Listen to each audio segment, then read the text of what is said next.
So the way this is going to work is we're going to go through a bunch of different job interview type questions. So we're going to start with career timing, motivation, onboarding, and so whichever one of you wants to kick off the interview questions, let's go for it. So nice to meet you. I'm Christine Waller. Thanks for being with us tonight, and we're really going to play up the... It's nice to meet you as well. Yeah, thank you. We're really going to play up the metaphor of the ultimate job interview, and that the voting public tonight is really the hiring public. So I'm going to start off with a question that I usually start all of my interviews with when I'm talking with a candidate about their interest in the role in terms of where you are in your career journey. So why now, specifically with respect to this growth opportunity for you? Okay, so by way of background, I've been a prosecutor now I've been in New York going on 17 years. And a lot of the time that I spent as a prosecutor obviously was in a courtroom, but at the same time, one of the most meaningful parts of my career has been the work that we've done with regard to the opioid epidemic, and in particular now, obviously, the fentanyl crisis. In addition to that, we also have a mental health crisis, and so I've done a lot of work with that. And the third part of it is reentry, where we've done a lot of work to help people have successful reentry into society when you come out of prison. And so, as a DA, in a county like York, where I'm the DA, when I started in that office, I think we were probably around third in the state for the amount of criminal cases. And so I went straight into a courtroom like most DAs do when they get out of law school. There's no training on addiction, there's no training on behavioral health, there's no training on the hurdles that people face coming out of prison, and you're thrown right into a courtroom. And so I've spent the majority of my career trying jury trials. And as I worked my way up through the office, running our major crimes unit, our felony drug unit, then I was chief of litigation. I was a special appointed United States attorney for 4 years. So I was a federal prosecutor, got elected DA twice. That was a path that was very important for me from the legal side of it. But the most meaningful part has always been the work that we've done to prevent crime. And so we created a nonprofit, the York Opioid Collaborative, where we work with parents who've lost their children, we work with the faith-based community, all of our different service providers in York, with the schools, to do everything we can to increase access to treatment for people with substance abuse that are addicted to opioids and other substance abuse issues. And at the same time, this is a longer answer, but it's this is an important question. So the other part of it is, in Pennsylvania, our prisons have become the de facto warehouses for people with behavioral health problems. And so as we work through the opioid epidemic, we recognize that we are just at a terrible place with regard to options for people to have mental health services. And when you combine those two together, again, in a county as big as York, we've seen it, the amount of overdoses, or the amount of crime that we have is directly and tangentially related to drug abuse and substance abuse, or drug abuse and mental health issues. And so then when you look at the reentry side of it, okay, we saw that we were bringing people out of prison, working with them in prison even to have all of these services and to get jobs. We saw that we were able to lower our crime rate by 41% overall.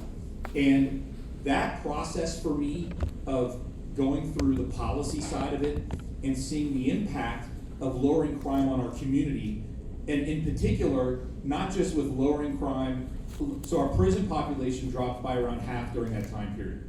And when we saw the impact on our taxpayers not having to pay as much taxes, you see the impact on families by keeping families together, the impact on the economy by seeing people that are coming out of incarceration that are getting jobs and career jobs, and how that decreases their recidivism.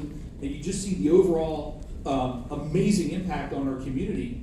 Now's the time in Pennsylvania, from my perspective, where we need that type of leadership. Because if our communities aren't safe, nothing else matters. And so to your point, why is now the time? Because I've been very blessed, and when I talk about the success that we've had, you notice I say we a lot, because it's a collaborative success.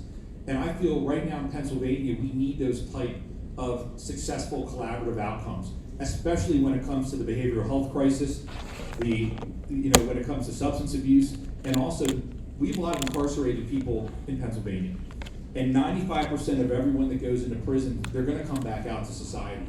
And if we can't do everything we can to keep that group from committing more crimes, then we are never going to move ahead of where we are right now. And we've done that successfully. Those are the type of things I can see all across Pennsylvania. And so now is the time where we need that type of leadership. My trajectory has moved in that direction the entire way through.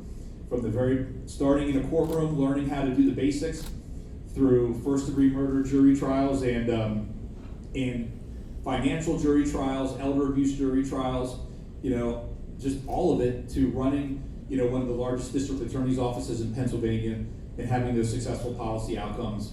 So that's why. Now's the time. Now's the time. Yeah, thank you for sharing. We might have a chance. That was a perfect question, by the way. We might have a chance to get more into your leadership brand, accountability. And Of course, I would redemption. love to talk about accountability and redemption. Oh, let's do it. Well, I'll have to James first. So, good afternoon, good evening, I'm James. So say let's fast forward past the election. The people have elected you the winner, you won the race. What's your onboarding plan for your new role? And how are you prioritizing your work in the first 30, 60, and 90 days? Sure. So with regard to onboarding, as a leader, and I'm sure all the leaders in here would recognize this, that we always fall back on our experiences when we're in a leadership position. Like, how did we get there? What are the experiences we had to get to that point?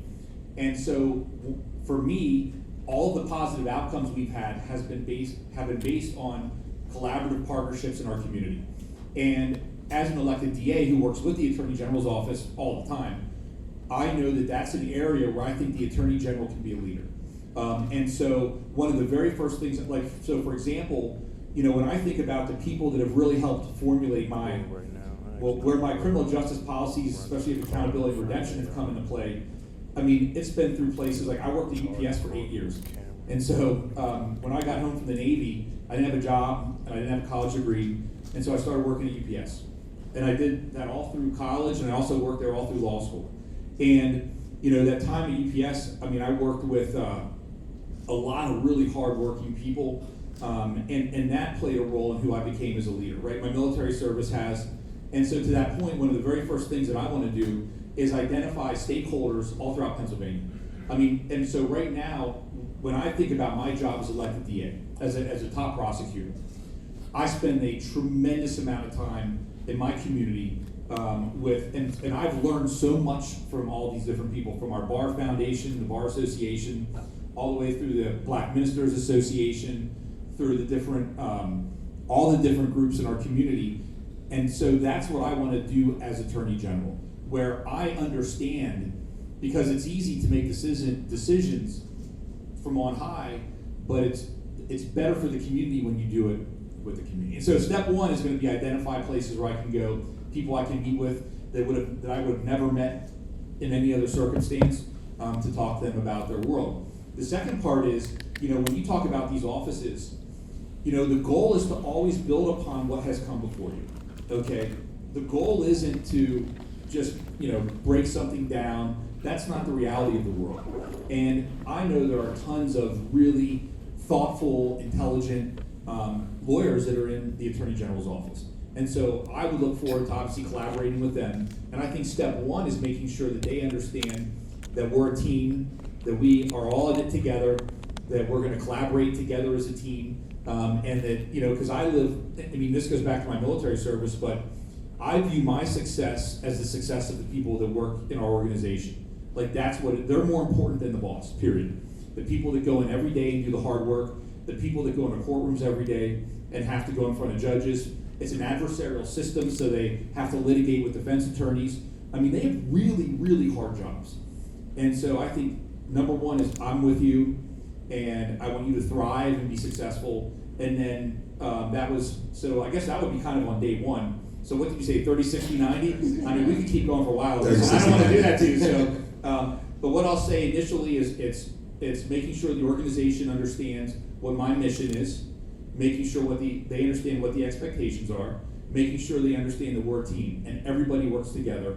And this isn't about, winning and losing, it's about the right outcomes. And that's what I do in my office. When you look at prosecutors, a lot of people don't understand this, but prosecutors are the only attorneys in all of the law that don't have clients. And so attorneys, clients, for lack of a better term, are outcomes. And so, there are times as a prosecutor where you have to do things because of the law and the Constitution that may not result in a guilty. And people need to understand that I'm okay with that happening as long as they're following the law and doing it in an ethical fashion. And so when you talk about, this is a great conversation actually, even though I'm doing most of the talking, I'm sorry about that, but like when you talk about leadership in a law firm, the attorneys have to understand what the expectations are. Because if attorneys think they're gonna get fired or something because they may lose a case, then what happens is it's a moral hazard because you're setting a foundation through which they will only do these difficult things if they know for a fact they're gonna win a case. And that can't ever happen. It can never happen. And so those are the type of things I would work on right away. Sounds good. I'm gonna pass it back over to my colleague, Christine. All right, well, so you were talking about how you lead teams. Let's jump into just work culture that you create as the boss. The Attorney General oversees a staff of more than 1,000 people. And you talked about the mental health crisis for the constituents you serve, but these people, like you mentioned, have tough jobs. They're dealing with really, really challenging issues. How would you, as leader of that staff, care for their mental health and well-being while also taking care of your own? So right now in Pennsylvania, I'm on the board of the District Attorneys Association, and one of our priorities right now is prosecutor wellness. So through the course of my career, I've prosecuted cases where, a father killed his infant son. I mean, just the most horrific things you could imagine. And we have a special crimes unit in my office that does nothing but child abuse cases, sexual assault cases, and we have detectives who do nothing but go through, phones and have to look at child pornography, things like that, in their work. And the reality is vicarious trauma is an extremely real thing. It is very, very real for prosecutors. It's very real for police. It's very real for firefighters, EMTs. And we're at a place now where we have a true crisis of public servants. Public defenders, same thing. Like we are in a place where these jobs are so difficult. There's not as many people that want to do it anymore. And there's a lot of exciting things you can talk about with the Attorney General's office. But one of the main ones, as basic as it sounds, is staff. Is there enough staff to even do the job? Police departments can't find enough police officers. District attorneys' offices all over Pennsylvania can't find enough prosecutors. There's not enough children, youth, and family workers. People to work in the area on aging. All those different jobs are just unbelievably understaffed. And that's important because that impacts everybody's wellness. Everybody's stressed, they can't get the job done in some instances. And so employee wellness is literally one of the absolute most important things right now. I think that we utilize in our courthouse everything from therapy dogs to we have different after trauma that we're involved with, where we have instances where you have situations that are not good. We have therapists that come, that we have the availability to speak. Like there's all kinds of things, and that has to be a priority because at the end of the day, these jobs are only getting harder, and you have fewer people that want to do them. And so I'm glad you asked. That's a great question. I'm so happy you asked that because it's one of the most important things that we do, especially leading an office where you have people that have a child predator unit, all that stuff. How do you take care of yourself? Well, I don't know if I do a great job of that, to be honest. The hardest part of this campaign for me has been being away from my wife and my son. That has been brutal for me. My wife, I love her with all my heart. She's my best friend. My son he just turned 10. And that has been really, really hard for me because that's where I usually get my mental health, that's doing things with my family, going on hikes, playing tennis, just being together. We like to go to museums, and I know, it may not be the most exciting thing, but that's the type of stuff that we do together. So that's, I try to stay active. I exercise. I try to eat healthy. Good stuff. Yeah. We are flying through this time that we have, so I want to make sure we keep it moving to different categories. Yeah. Sure. So I wanted to go to leadership and values. Is that where you were headed? We can go there. Yeah. All right. Well, I'll throw one out and then let's pick it up. But so You, in the many conversations Spotlight has had with you in your campaign, you've really emphasized that as Attorney General, you are responsible for interpreting law that already exists. You don't make new law, you are not a lawmaker. But this is a political position, it's an elected position. Attorneys General are very frequently here in other states called upon to take political positions. So, in interpreting Pennsylvania's law, in defending Pennsylvania's laws or prosecuting a case, are there times when politics might influence your decision? And if not, tell us about that. If so, tell us in what cases that might happen. So politics cannot in any way influence my decisions. And I can tell you right now, as an elected district attorney, and this is really important because when you are an elected DA, especially for a large office, you oversee lawyers. And as an elected DA, especially with a large county, I mean, the type of investigations you have to do range from, I'll just say it's everything. And it impacts everyone in your community. And my rule has always been that we apply the facts to the law. Because the reality is, in America, we prosecute crimes, not people. And in the world we live in right now, where everything is so hyper-politicized. I know everyone here, I'm sure, agrees with that. Like, it is so hyper-politicized, there has to be a place where that's not the case. There has to be like an anchor in the ground on not moving and ebbing and flowing based on social media and based on cable news and based on whatever the thing of the day is. And I have stressed to my employees, and I have never deviated from this, that they are never to take into consideration politics when they're making a decision ever. And in particular, a lot for me, like I'm their elected boss, and they never, ever, ever, and I've told them this, it doesn't matter if it impacts me politically, if it's good, if it's bad, none of that matters. And I have never deviated from that. And I think it's so important because being in front of juries, being in front of citizens, when you're in the courthouse, my God, my office has prosecuted over 40,000 cases since I've been elected DA. And for those of you that have been in a courthouse regularly, that's really the epicenter of your community, and there's a lot of people in the courthouse that are having problems. And to that point, in all my time in the courthouse, I've never had a victim say to me, "What's your political party?" I've never had a witness ask me about national politics. I've never had a police officer ask me about something they saw on X the night before or whatever. And there has to be a place left where that doesn't come into play. And so I feel very strongly about that. That's how I feel about Thank it. you. Yeah. So quickly, two-pronged question for you. So give an example where you've spent political capital to fight on the issue. And then the second part of that question is where you basically had to push your hand in and live to fight another day. So I don't know I would say I burned through 99% of my political capital during COVID in some form or fashion. So when we hit COVID, one of the issues being an elected DA was even to begin with, would the police officers have the type of, equipment to be safe? Do the inmates in prison have enough? Is it safe for the inmates in prison? Is it safe for the people in work release? Will the county start furloughing employees? Because remember, when you're talking about the United States Constitution, you can't put it on pause and due process for the pandemic. We had people that were that just got arrested for serious crimes, people that were committing serious crimes.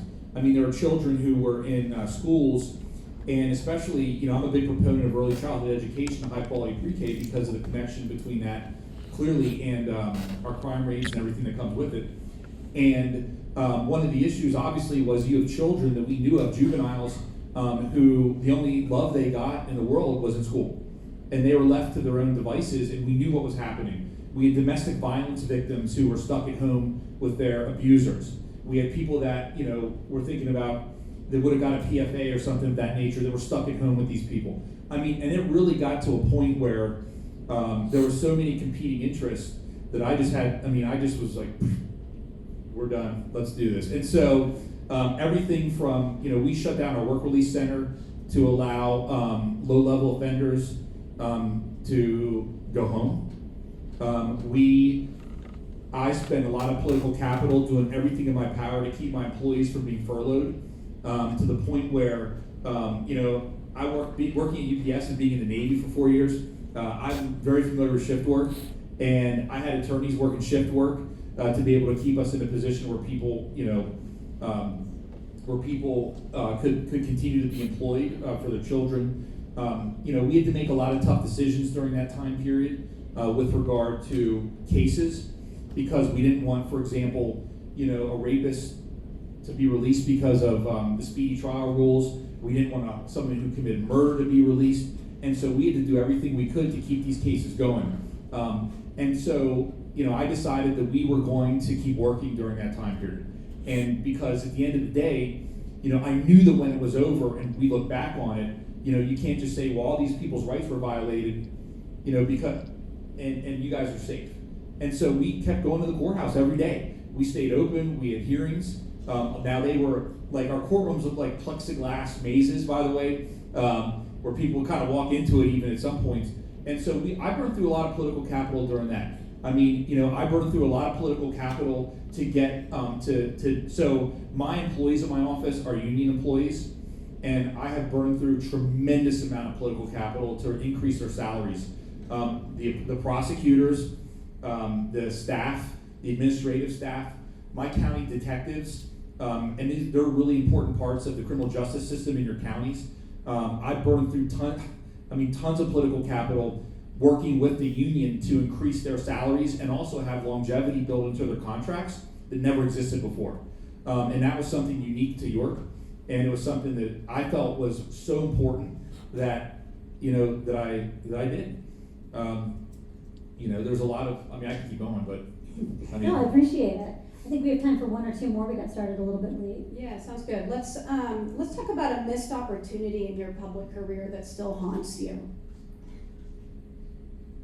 A light question. What's that? A light question. We'll end on a light one. This is the next to last one. A missed opportunity. So what I'm going to say is this. I served for 4 years on the Sentencing Commission, and during that time period, we did a tremendous amount of work to try to remedy past behavior by prosecutors that may not have been, at the time, no one really knew better, to be honest. At least that's what my hope. But we wanted to make sure that the criminal justice system is as fair as it possibly could be. And I was a DA that served on the Sentencing Commission, and so we redid the sentencing guidelines and just put out the 8th edition sentencing guidelines, where we have actually decreased some of the weight that goes on to prior convictions from a long time ago and increased the weight of your current offense. And that ties into my philosophy of accountability and redemption. People have to be held accountable, but at the same time, we have to embrace redemption, or else as a society, we're in deep trouble. So, and so to that point, I think back to when I first became a prosecutor. And when I first became a prosecutor, we were given hundreds and hundreds of files and just sent into a courtroom. And it was like, go figure it out. And when I did that, there were cases where I walked into a courtroom and I would look at the sentencing guidelines and I would just make offers in cases. There was no data behind it. It wasn't evidence-based. There was no thought about criminogenics, no thought about outcome-based initiatives, diversion initiatives, treatment courts, and everything that comes with it. And I look back on that time period, and I, it really bothers me because I feel like the work we put in now to these cases is like night and day to how it was before. And I feel like that, even though that was how it was expected when I started, and this is all across the country, by the way, this wasn't unique to one place. I look back on it and I wish we had that information back then. I wish that we were more evidence-driven, data-driven. I wish that we understood the data on decreasing recidivism for people returning home from prison, all that stuff. And I think that was a missed opportunity across a profession, is the best way that I can answer that. Thank you. Thank you. I got one future vision question to close us out with. So what opportunities do you see to strengthen PA's economic prospects by making sure all businesses are competing on a level playing field? So, well, to begin with, there's two parts to that answer, and I know our time's almost up, so I'll be quick. You gave a lawyer a microphone. I mean, don't you know what happens? Like, Got five. So, the first point I want to make is this, and I feel so strongly about this. We have a robust reentry coalition where we now have a reentry opportunity center in our jail. And it sets people up so that when they come out of prison, they have the resources that are there for them to be successful. They can start doing job interviews prior to leaving, okay? And then the hope is that they will go into a career job. And that's one of the most, for me, it's one of the most powerful things in the world is when someone realizes that they have the power within themselves to change their lives. And I saw it at UPS when I worked there, I saw it in the Navy, I've seen it now as a DA. And when you look across Pennsylvania, we have an entire workforce of people coming out of prison, an entire workforce of people that if we believe in redemption, then those individuals can go into amazing job opportunities, which benefits them, their family, the economy. It benefits the employers who need people to hire. I mean, when you look across Pennsylvania, as I've been campaigning for AG, one of the things I hear all the time is we can't find workers, and then at the same time I hear, we have people coming out of prison that aren't in a position to work for whatever reason. And so I feel very strongly about this. This is one of the reasons why I'm running for AG, because this is an initiative that we can take, like Harley Davidson's a second chance hire for us. I mean, we have so many people. I talked to a huge company the other day that will go unnamed, that they're doing a study internally, and it actually looks like reentrants have a lower turnover rate than other employees. Okay, this is so critical because it satisfies an economic need. It helps to make our economy thrive. It keeps families together, lowers crime, and to me, that's one way. It's like low-hanging fruit that we can all get behind. And I have campaigned on this from the furthest right rooms to the furthest left rooms to everybody in between. And I have yet to hear one person say bad idea. And so that's a starting point, and especially coming from the chief prosecutor for Pennsylvania. The other part of it is, when you go back to, so that's part one of the economy. The second part to the economy is we have to treat everybody fairly, be it labor, be it a business. And what I mean by that is people have to understand the expectations. And so what I hear a lot from people is that companies don't know what the expectations are. I hear from different unions or different individuals that, man, we don't know exactly what, we don't know what the expectations are. And when you follow the facts and the law, then everybody understands what the rules of the game are. And I think it's critical to do that. And so I think that's a really important part of this, that we get back to a place where the rule of law is what dictates, and combined with, again, I go back to the wonderful outcomes that we've seen through reentrance working. And I know that I'm always going to be the proponent for that, and I think it will absolutely impact our economy in a fair, and also talk about fairness, by the way. I mean, these are individuals that are coming out of prison that have been held accountable, okay? What harm is happening to our economy right now from those individuals not working, right? So thank you for giving me this platform to talk about reentry. I appreciate it. Well, thank you for coming on and doing this with us. I think that is our time, but this is a great talk. Thanks for sharing. It was an honor to be here. Thank you for having me. I appreciate it.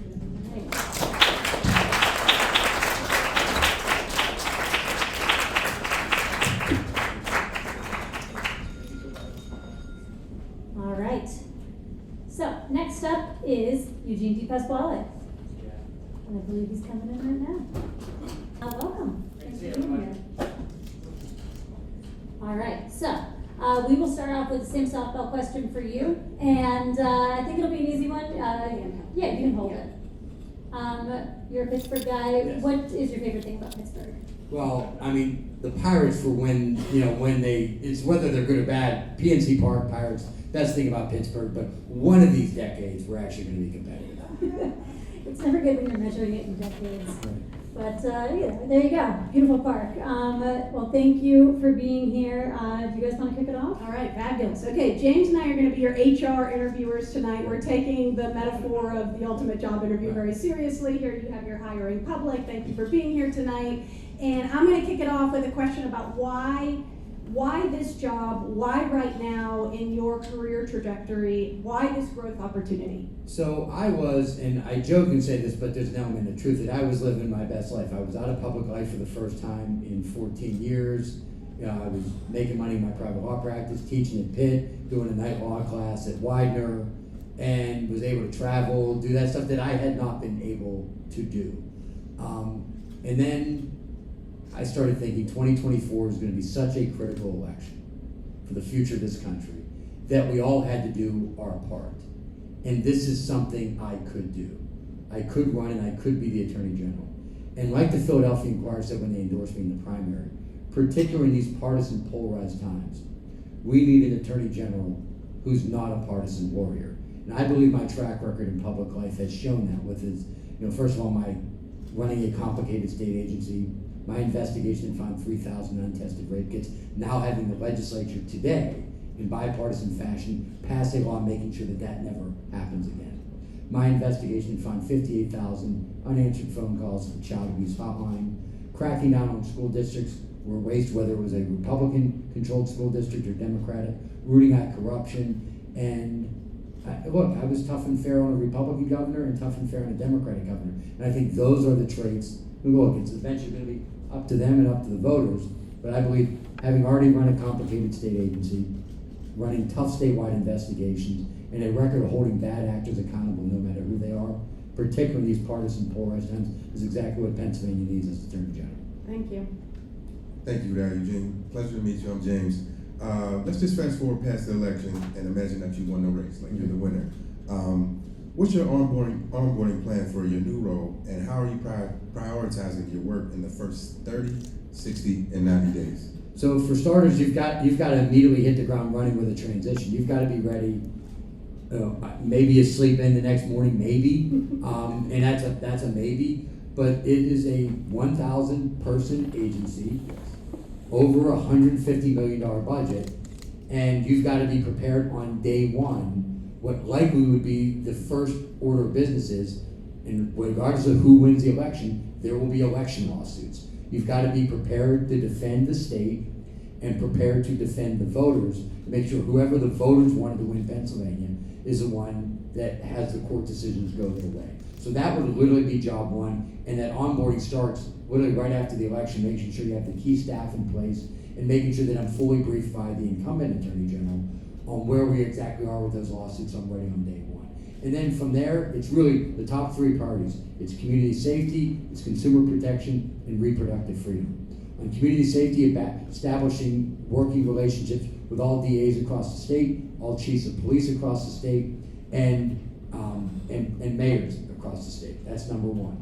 Number two, on the consumer side of it, I'm going to look to immediately launch investigations, particularly into prescription drug prices. And I have some avenues that I'm going to look to there, and partner with other state AGs on these crooks that are trying to scam our seniors every single day. And the third one is reproductive freedom.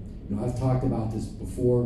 We had an ectopic pregnancy at week 10. That procedure is now illegal in 5 states. So no matter what happens, I want to make it clear to the women of the United States that if they need that procedure from one of the states that it's illegal, then they can come to Pennsylvania and have their rights protected. Those would literally be what I'd be doing right out of the chute.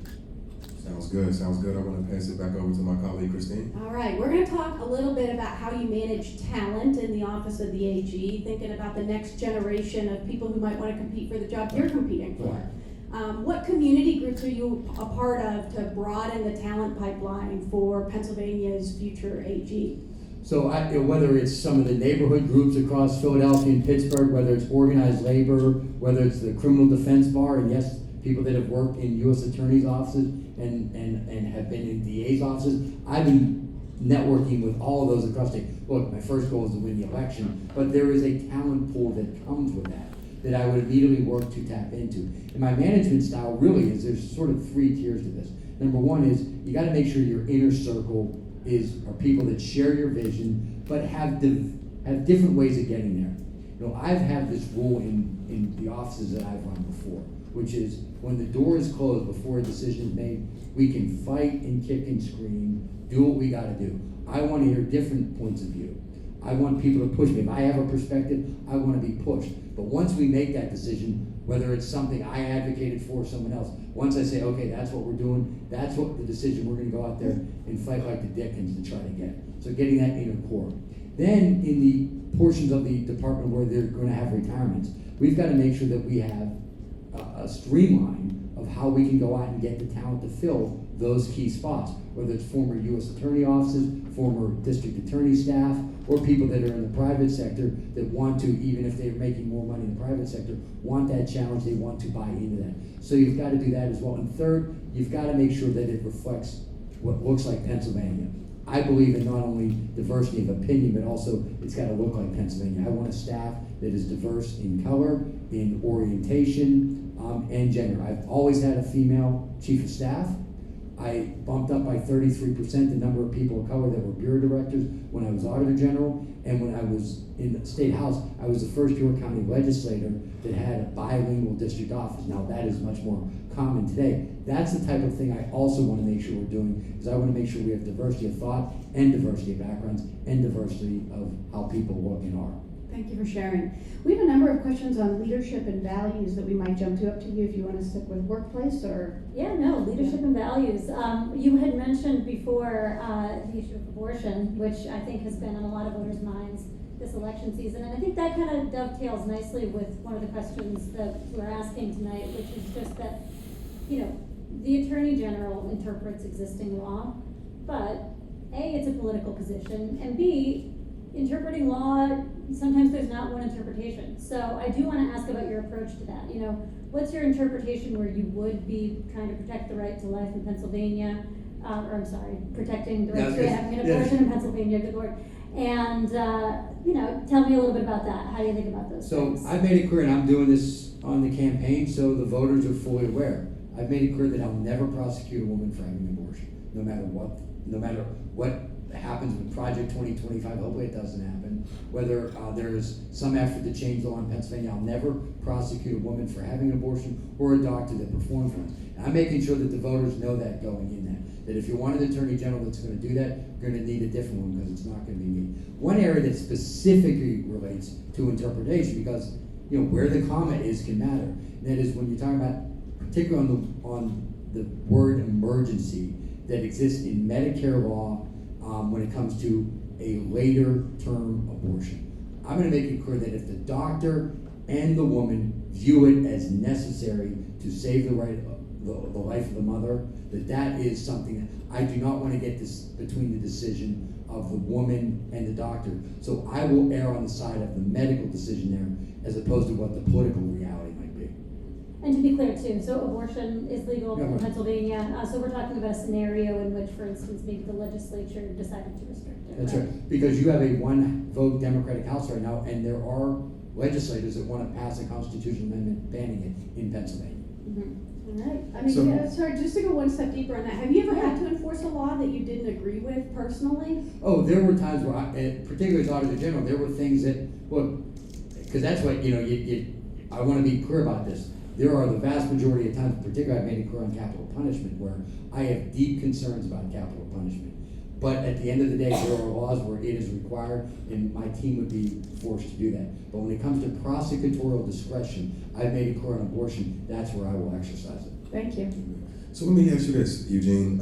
Walk us through an issue where you've tried to shape the public will. When I've tried to shape the public will, when I was a legislator, it took 5 years, but to me, distracted driving was a huge problem. And I started out as a backbenching legislator, and I proposed a bill banning texting while driving, and no one took it seriously, meaning inside Harrisburg. And it took me a 5-year campaign, but eventually we got a bill passed banning texting while driving. That was one where I traveled all over the state, meeting with editorial boards, showing the data what distracted driving did to the safety of Pennsylvanians on the road, and even to pedestrians crossing the street. So that was an area where I certainly went out trying to shape public opinion. I got one more question for you.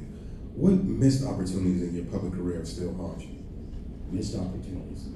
I still, it really bothers me that we didn't get charter school reform done when I was Auditor General.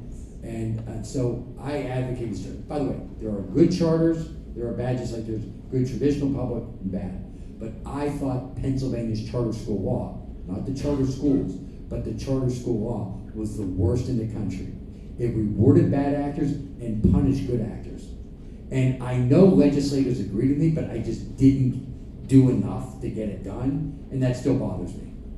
What would you have done as Auditor General to try to get that done? You know, it's a great question. The first answer is just work harder. Because we had so many legislators that told me behind the scenes, Republican and Democrat, that they knew I was right. Charter school operators that knew I was right. I could have made it more of a focus. So yeah, if the question is, would I have just gone around and start banging heads? No, but I think I could have done more on editorial boards. I think I could have done more on podcasts. I think I could have made the case more in TV interviews, because it is negatively impacting. The current Pennsylvania charter school law is negatively impacting charter schools, the good ones, and traditional public school. That's something that, it still bothers me that I didn't get that done. I do actually we're jumping around a little bit, but back to, your approach to the job, your history. We've talked a little bit about your various positions you've had over the years. One thing you haven't done is really be a prosecutor, and that would be a big thing. That's a big part of being the Attorney General. Does that affect how you approach the job? How would you take on that role? Yeah, for starters, my experience is very similar to the now former Attorney General, now Governor Josh Shapiro, is that we have very similar backgrounds, whether it's on the Judiciary Committee, where he was running Montgomery County, and obviously I was the Auditor General. Look, just like whether you're an expert in everything or not, when you are running an agency that large, you've got to have good people around you, even in the areas whether you're an expert in the area or not. So to me, it's developing the right people around you, and then I am selecting the priorities, focusing in on the consumer protection, how to protect the public, and then you get your feedback from staff on some of the best ways to go about that. That's when I was Auditor General. One of the things we did is I went out and got a Republican who was also very good at running the Bureau of Audits. And we had a great relationship. He had private sector experience, and that was something that I brought in. I think he helped transform the agency and how we went about it. For when I came in as Auditor General, some of these audits would take 2 to 3 years to finish. We were turning them over in like 5 to 6 months because we transformed how the office went.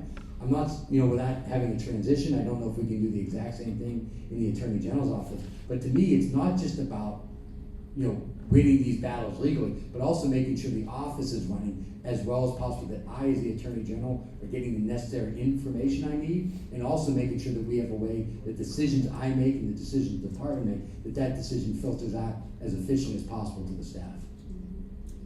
We talked a little bit about running an office, a team of more than 1,000 people in our last session with Dave, and specifically around just the mental health crisis that's happening with not only constituents across the Commonwealth, but with a work that's so challenging like what the Office of the Attorney General does. How would you care for the well-being of your employees and that of yourself? Yeah, first, I'm going to care more about the staff than me. That's just, and I'll care more about the public than me. That's just the reality.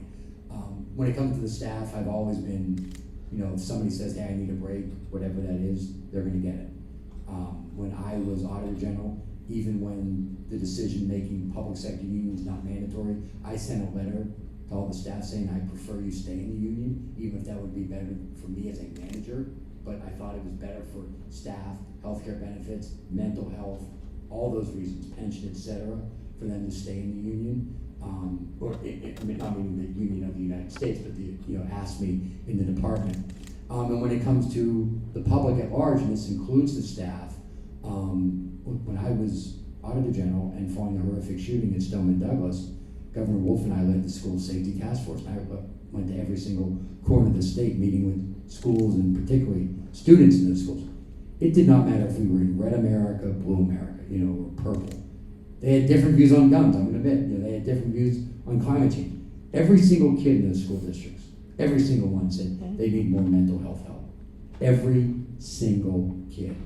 So as Attorney General, I have to take that as an important factor that if we truly want to reduce crime, I think we've got to be better at education, We've got to be better at mental health. And certainly when people harm other humans, we have to punish them to the fullest extent of the law. But I'd rather work to prevent crime on the front end that will reduce what we have to do on the back end. And I believe mental health and better education are the two ways to get there. And as far as me, I'll just keep working out. I like that. So I do have an economics question for you, Eugene. What opportunities do you see to strengthen PA's economic prospects by making sure all businesses are competing on a level playing field? A couple of things. I think at the corporate and mid-sized business level, I think you could have tax reform where you would get rid of some of the tax loopholes, but also then lower the corporate net income tax rate. Again, that's a policy, but I think that would help make sure it's fair and level across the board, and make sure everyone's paying their fair share, but lower the rate, which I think would make Pennsylvania more competitive. I think that would be a good thing. I think we need to raise the minimum wage. I think if you had more money in the pockets of middle income and working families in Pennsylvania, I think that would benefit small businesses as well. So I think those two things, just from a policy standpoint, would go a long way towards helping middle-class families and the businesses of Pennsylvania. Thank you for that.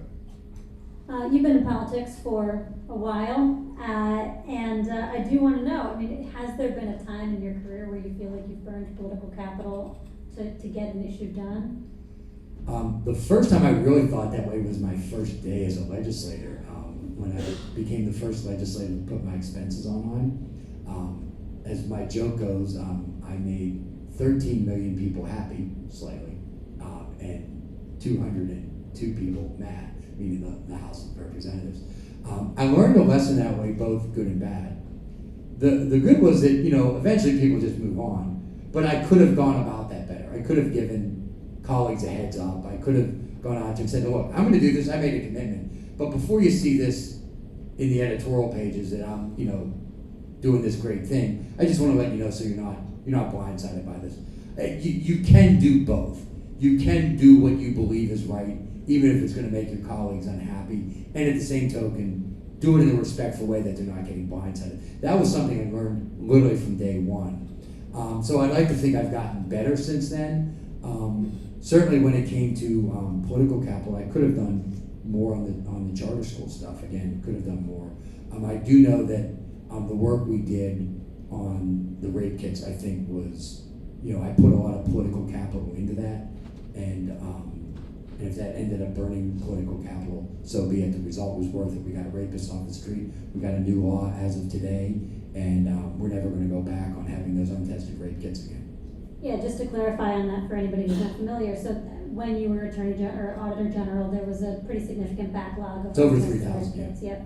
And you cut that down by, the office issued an audit, and after that audit, it was cut down by how much? Yeah, we reduced the backlog by 97%, and so the survivor / victim has to assent to the test.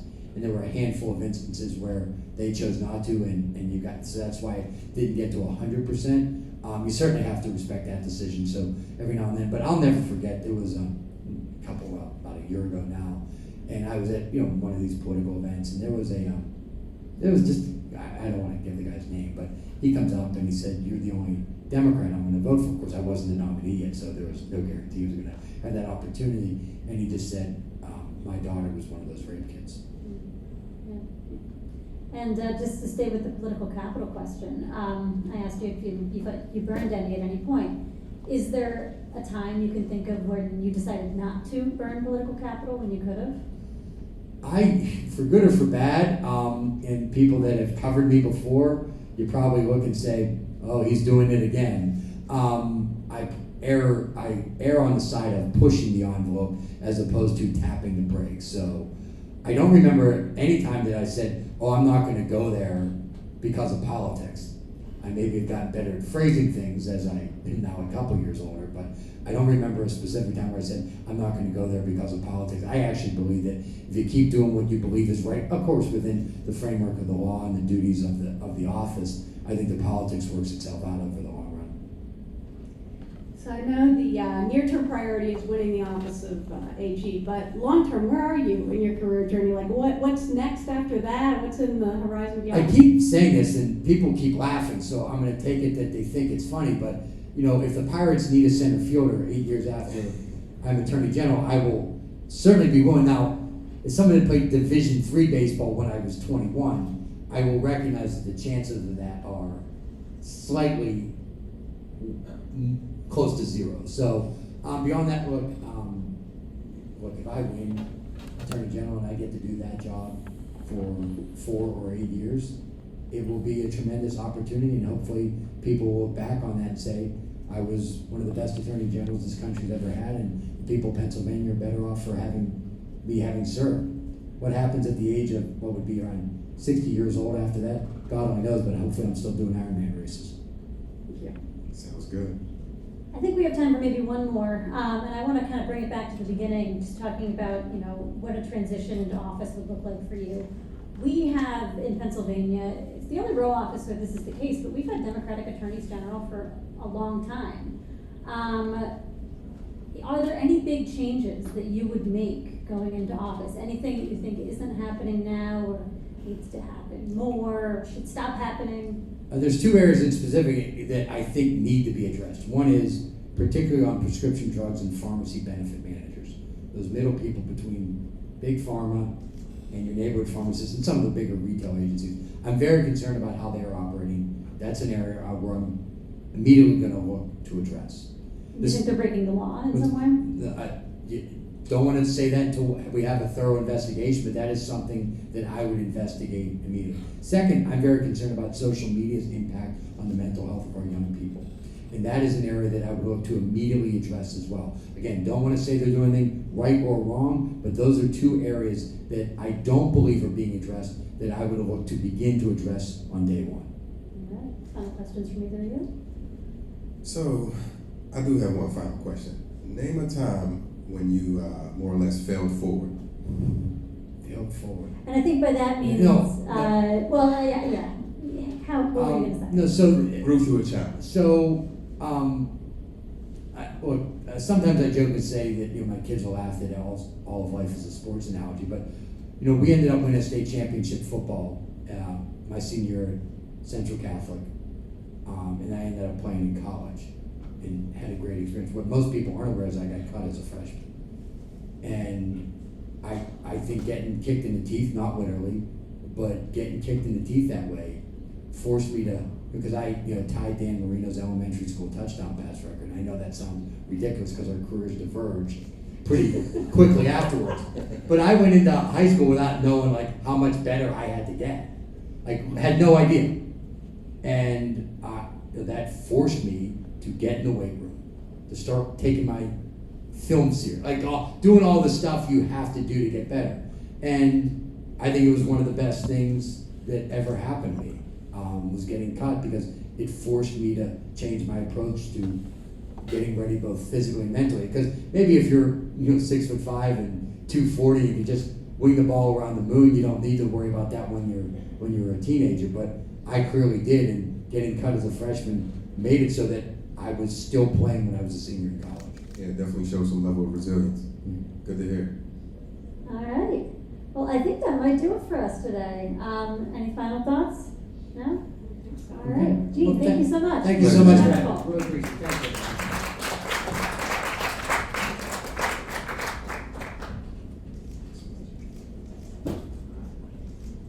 All right, and I believe we are getting our third candidate up here now.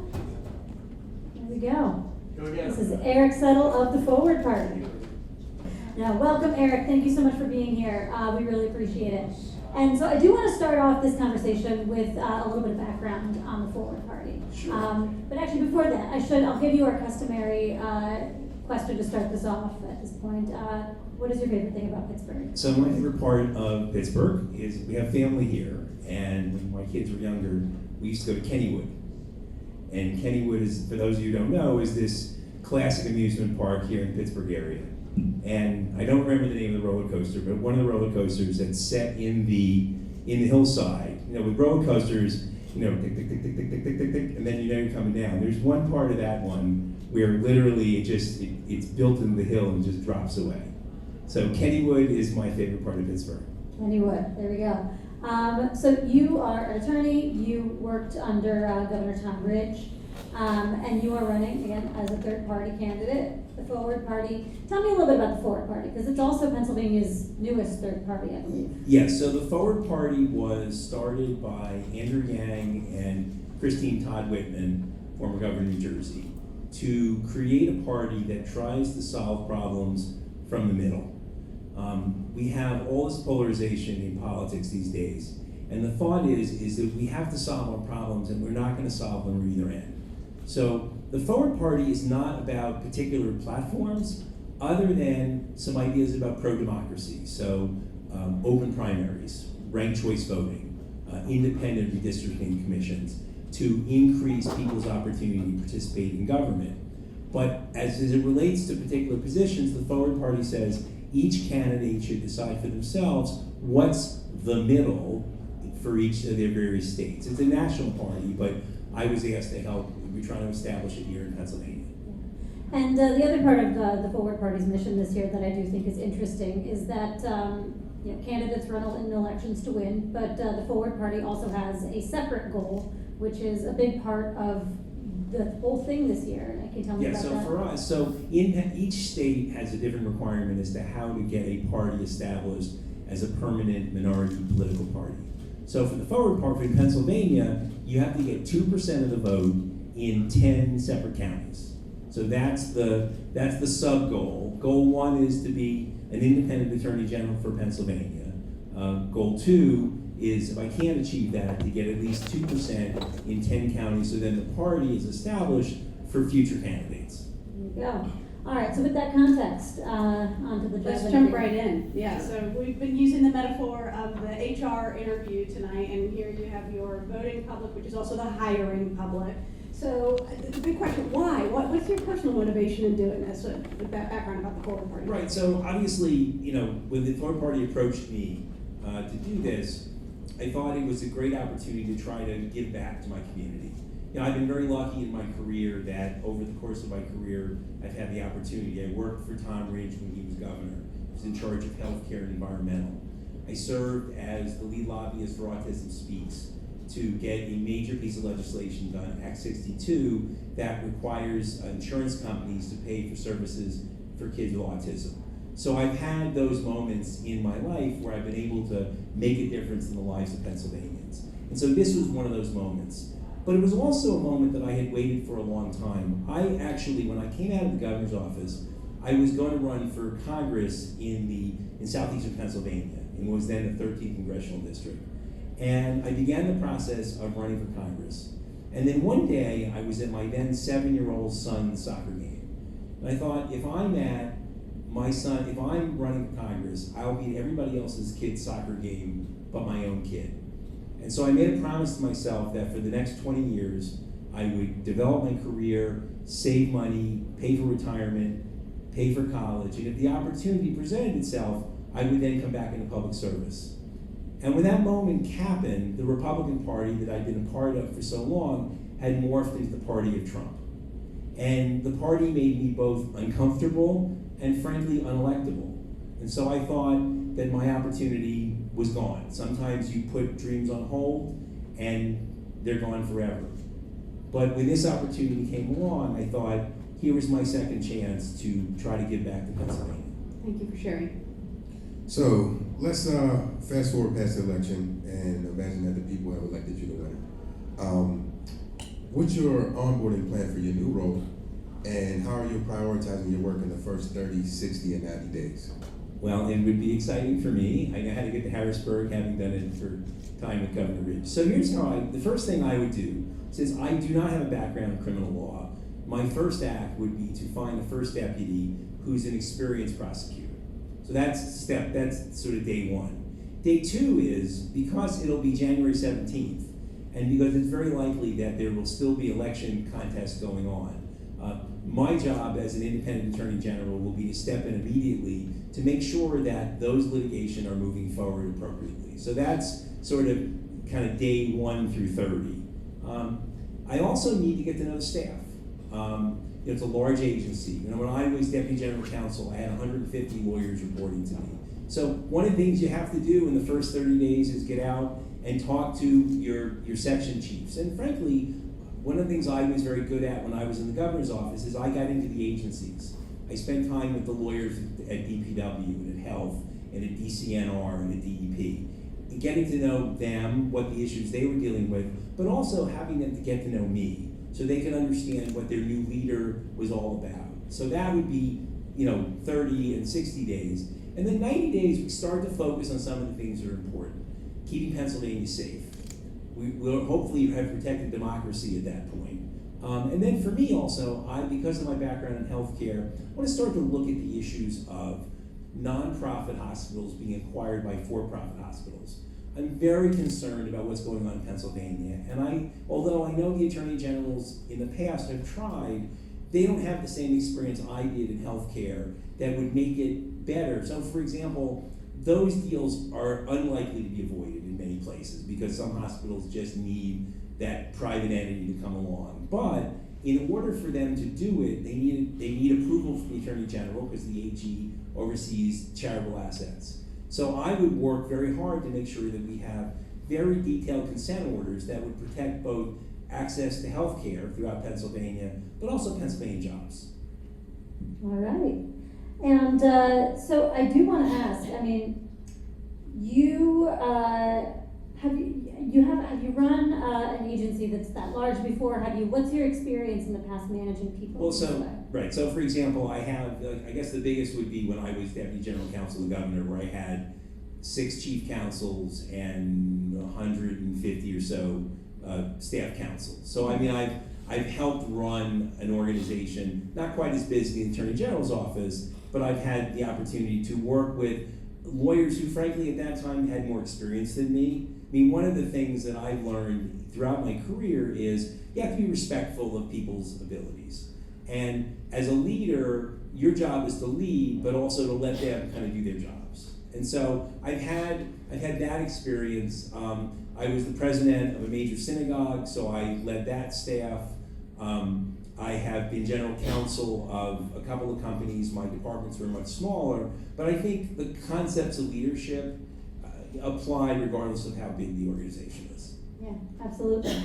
I do want to, go ahead, yeah. Well, so just continuing on that theme, leadership and management, like what skills or background from the private sector very specifically would you bring to a government office in terms of managing efficiencies and processes and bringing all that competitive spirit? Well, I think obviously you bring the experience you have from being a lawyer in the private sector, but I also think what you bring to the Attorney General's office from an investigative perspective is understanding the issues in that business. So I've spent a number of years in the health insurance business. So I understand what's going on in those businesses. I recognize, where the vulnerabilities are, where they may not be doing the right thing by the people of Pennsylvania. I spent some time in financial services. So when I think about how financial services companies sometimes take advantage of seniors, I understand those issues in a way that someone who's never been in financial services, someone who's never been in health insurance wouldn't understand. And so I think, obviously there's the kind of the efficiencies and the motivations of the private sector, but I think what I bring is that sort of substantive knowledge of various industries that are highly regulated in Pennsylvania. Thank you. I've got a few questions in terms of just your connection with the people. So how do you stay in touch with the needs of your constituents? What community groups are you a part of? And how do you design your day to stay close with the issues of the people? So one of the things that I've been involved in for the last 12 years that's been very meaningful to me is Children's Hospital of Philadelphia has a early Head Start program. And I've been on their governing board for about a dozen years. What's interesting about early Head Start is it's much more about the parents than it is about the kids. I think regular Head Start is about kids, but it's getting parents to be involved in their kids' lives, getting them socialized, making sure their nutrition is good. So, I've had a chance to do that. I've also spent a number of years doing managed Medicaid. And so that's another area where we're working with people. What I love about, because I've been in both private insurance and Medicaid, what I love about Medicaid is your customers are state governments. Your clients are obviously people of limited income. And what I like about that compared to the private sector is state governments, look, they don't want to spend too much money, but ultimately state governments do not have a profit incentive. They want to do what's right. And so I find that area to be very satisfying. I'm involved with the Philadelphia Bar Association. I was a member for a number of years. I was a trustee at Bryn Mawr Rehab Hospital, not drug and rehab, but actually physical rehab. So I've been out in the community for a number of years in different ways. You know, I joke, and when my kids were younger, because I wasn't running for Congress, I became a sports coach. You know, I coach soccer instead of running off to run for Congress. So those are some of the ways that I've been involved. Sounds good. I want to ask you about politics. Sure. You have sort of framed your candidacy as being about becoming an independent attorney general. As the person at the head of an agency, an elected position, it is a political position. You get dragged into politics a lot. How would you handle that? You know, would politics ever affect any of your decisions? Why not? Well, this is where my role as an independent attorney general would be unique for Pennsylvania, and frankly unique for the country. Because as you know, the attorney general's positions all over the states have become completely partisan. There are two large associations, the Republican Attorney General Association and the Democratic Attorney Association, and those guys drive the agenda for the various places. I know that, for example, DAs don't feel the same way because there are not, although they're a DA association, it's not the same. So for me, I'm able to look at laws and decide what's best for the Commonwealth. So the best example is, and we've seen it, a federal rule comes down, you look at the Attorney General, you say, is that Attorney General, is that a Republican president or a Democratic president? Am I a Democratic or am I a Republican? What an independent Attorney General would do is look and say, what is the best thing? Are these regulations good for the people of the Commonwealth? If they are, then let's support them. If they're not, then you oppose them. But the way it works, and I think it will continue to be, is they are beholden to their party, and they're going to act as activist attorney generals on agenda items that are appropriate to either team they're on. And as an independent, I won't have that problem. Maybe outside of the political spectrum, then more on a personal level, have you ever run into a situation where you've had to enforce a law or come down on a case that, you know, on a personal level you had challenges with? Yeah, I mean, in the private sector, you know, as a young lawyer, I worked on tobacco litigation. And it was very interesting because everyone who represented tobacco companies back then all smoked. I mean, I didn't smoke, I never smoked. But there are times when you have a role. And look, even in the Attorney General's office, look, we're not legislators. We are intended to enforce the law of the legislator as they write it. If the legislature writes a law that is unconstitutional, then I think the Attorney Generals can oppose it. So I feel like there are times when you sometimes can't do exactly what you want to do. For example, I was involved when I was in the governor's office with several executions. Those are very difficult. That changed my view on capital punishment. In other words, I personally don't think government should be in the business of executing people, having been up close and personal to it. And but the law of Pennsylvania is there's still capital punishment, and so is the Attorney General, although that's not the Attorney General's role, it's really more of the governor's role as it relates to that issue. Mm-hmm. Yeah. So I got a question for you. What missed opportunities in your public career still haunt you?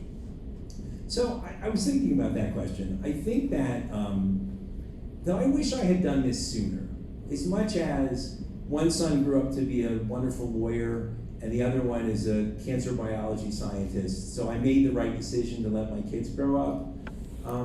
I wish I had done this sooner, and the Republican Party was still a party I could be a part of. I've really enjoyed being part of this campaign, and I think we've got our message out to a lot of people, but as a third party, it's just very, very difficult to get there. And so I wonder if I had the courage to do this earlier in my life, that there might be a different outcome. So I sort of look at that and think, now that I've been through a campaign, I wish I maybe had started this sooner. To follow up on, mentioning being in a third party, you know, that reality that you're working with here. I think it's fair to say if you're running outside of the two major parties, you're kind of an uphill battle. That's the case for people who run for president on a third party. That's the case for you. Do you see a future for third parties in American politics? You know, what's your vision of that approach? Yeah, I do. I think one of the things that the forward party would like to do going forward. I think obviously step one is get the party established. Step two is then elect some local officials, some state representatives, perhaps some Congress people, with the idea of creating a fulcrum for change. If you think about the Pennsylvania legislature, it's 101, 102. If you could elect 2 or 3 forwardists to this Pennsylvania legislature, that small group could have an outsized influence. We think about the United States Senate, where Joe Manchin and Kirsten Sinema was able to sort of drive the agenda for the Senate Democrats. It's sort of the similar idea where you can say, listen, there are really some important things to us. So, for example, open primaries, I think for forwardists would be important. And I think that there are places in Pennsylvania where a Democrat could win, but a Republican could never win, but a good forwardist candidate could, and vice versa. There are places where a Democrat would never have an opportunity to win. So I think what we're doing is we're creating some other choices for folks that can have impact at state legislatures, perhaps in Washington, and then ultimately I think the forward party and part of this process is to become a national party, and then eventually there might be an opportunity to have a third party candidate. And I think in an election year where the parties, I don't know how to describe it, but there are years, this is not one of them, where I think a third party candidate could step into the ring and be considered seriously to lead our country. So I think it's a long process, and it has to start somewhere. And that's why, for me, this was a mission worth taking as a first step to help the Commonwealth.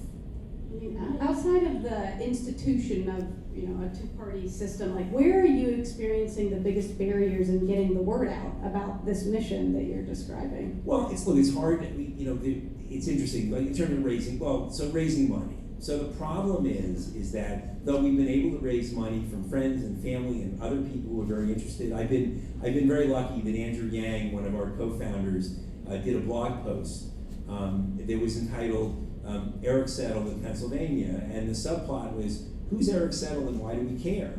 And Andrew made the point about how important it would be in Pennsylvania, given how important the election outcome is going to be for this Commonwealth this year, is wouldn't it be better to have an independent attorney general dealing with these election fights than someone who's on the red team or the blue team?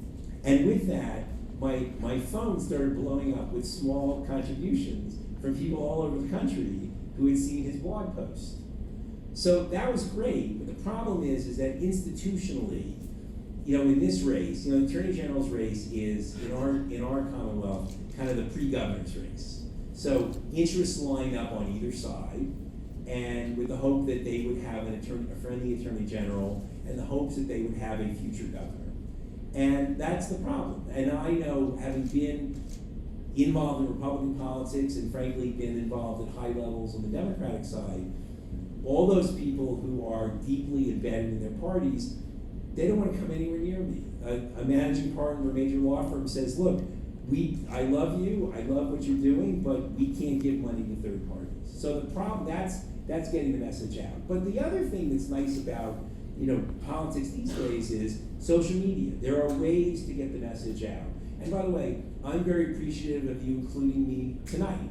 This is a moment where, in addition to our audience, there are people who are logged in and listening. And so that's a way we get the word out.